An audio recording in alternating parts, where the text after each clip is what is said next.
একা হাতে কি করে সংসার ও বাচ্চা সামলাই, সারাদিন কি কাজ করি সেটাই আজকে তোমাদের সাথে শেয়ার করব। হ্যালো ফ্রেন্ড, আসসালামু আলাইকুম। সবাই কেমন আছে? তো আজকে সকাল সকাল উঠেই প্রথমে বিছনা গুছিয়ে নিলাম। এটা সবারই কাজ, সব বউদেরই কাজ। প্রথমে ঘুম থেকে উঠে বিছনা গোছানো, তারপরে ঝাড়ু দেওয়া। তো আমিও ঘর ঝাড়ু পরিষ্কার করে নিচ্ছিলাম। তো ঝাড়ু দিয়ে শেষ করে চলে গিয়েছিলাম আগের দিনে বাসি প্লেট বাসন পরিষ্কার করার জন্য। সবসময় আমি রাতের বেলায় খাওয়া দাওয়ার পরে প্লেট বাটি ধুয়ে রেখে দিই, তবে কালকে আর ধুতে পারিনি। তাই সকাল সকাল উঠে আগে প্লেট বাসন ধুয়ে পরিষ্কার করে সাজিয়ে নিচ্ছিলাম। তারপরে বাচ্চাওয়ালা ঘরে যে কাজটা থাকে সেটা হলো কাপড় পরিষ্কার করা, কাপড় ধোয়া। তো আমি এখানে প্রায় 2 দিনের কাপড় পরিষ্কার করছিলাম, মানে 2 দিন ধরে আমি কাপড় ধুই নাই, তাই এগুলো ভিজায় রাখছিলাম। প্রায় 1 ঘন্টার মতো ভিজাবো।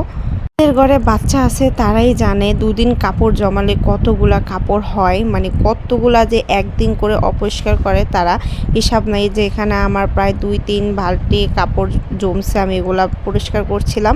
তো এগুলা ভিজাই এখন চলে যাব আমি রান্না করতে, মানে সকালের নাস্তা বানানোর জন্য। যেহেতু সকাল সকাল উঠছি তাই ভাবলাম যে নাস্তা বানায় ফেলি। এমনিতে তো সকাল সকাল উঠে না, প্রায় রোজা যাওয়ার পর থেকে আমার আর সকাল সকাল উঠা হয় না। উঠতে উঠতে প্রায় 11টা বেজে যায়। তো আজকে যেহেতু সকাল সকাল উঠলাম তাই ভাবলাম যে নাস্তা বানায়। আর আমি এমনিতেও নাস্তা খাই না, আমার বাচ্চাদের জন্যই নাস্তা বানাচ্ছিলাম।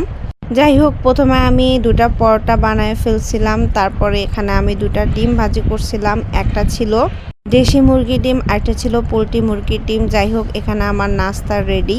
তো এবার আমি নাস্তা নিয়ে বসে গেলাম বাচ্চাদেরকে খাওয়ানোর জন্য। বাচ্চাদেরকে খাওয়াই দাওয়া এবার চলে যাব আমি দুপুরে রান্না করার জন্য। বাচ্চারা খেয়ে যদি শান্ত থাকে তাহলে একদম সমস্ত কাজ করা যায়। আর যদি বাচ্চাদেরকে না খাওয়ানো হয় তাহলে তো বুঝে নেই যাদের ঘরে বাচ্চা আছে।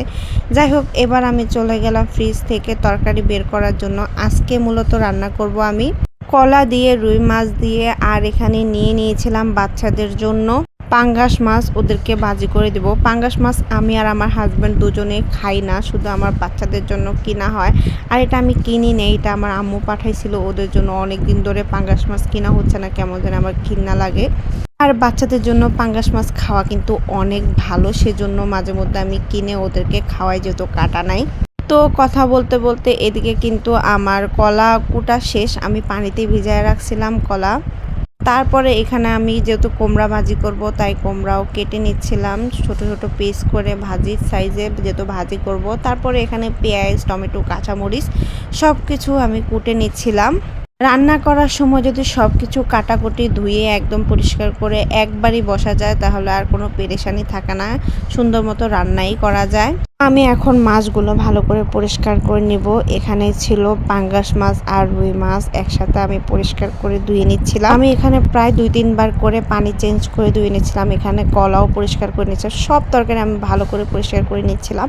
এবার রান্না করে নিচ্ছিলাম। এখানে আমি রান্নার ফুল ভিডিও দিই নাই, যেহেতু আমি রেসিপি দিব সেজন্য আমি এখানে ফুল ভিডিওটা দেওয়া হয় নাই। তো এখানে মাছগুলো আমার বাচ্চাদের জন্য এরকম করে ভাজি নিব। ওরা যেহেতু টমেটো, পেঁয়াজ, মরিচ এসব কোনো কিছুই খাবে না, তাই আমি একদম লাল লাল করে ভেজে নিয়েছি। তারপরে এখানে আমি তোমাদেরকে দেখাচ্ছিলাম রান্নার শেষে কি রান্না করলাম। কুমড়ো ভাজি, কলা রান্না, আর ছিল মাছ ভাজি। যাই হোক, এবার দুপুরে গোছল করে এসে আমি খাবার খেতে বসে গেলাম। আজকের ভিডিও এই পর্যন্ত ছিল। আজকে সারাদিনে কি করেছি আর কি কাজ করেছি। যাই হোক, অনেক বেশি ক্ষুধা লেগে গেছে, এখন আমি খাবার খেয়ে নিব। তো সবার কাছে আমার ভিডিও কেমন লাগছে অবশ্যই জানাবা। সবাই ভালো থাকবা। আল্লাহ হাফেজ।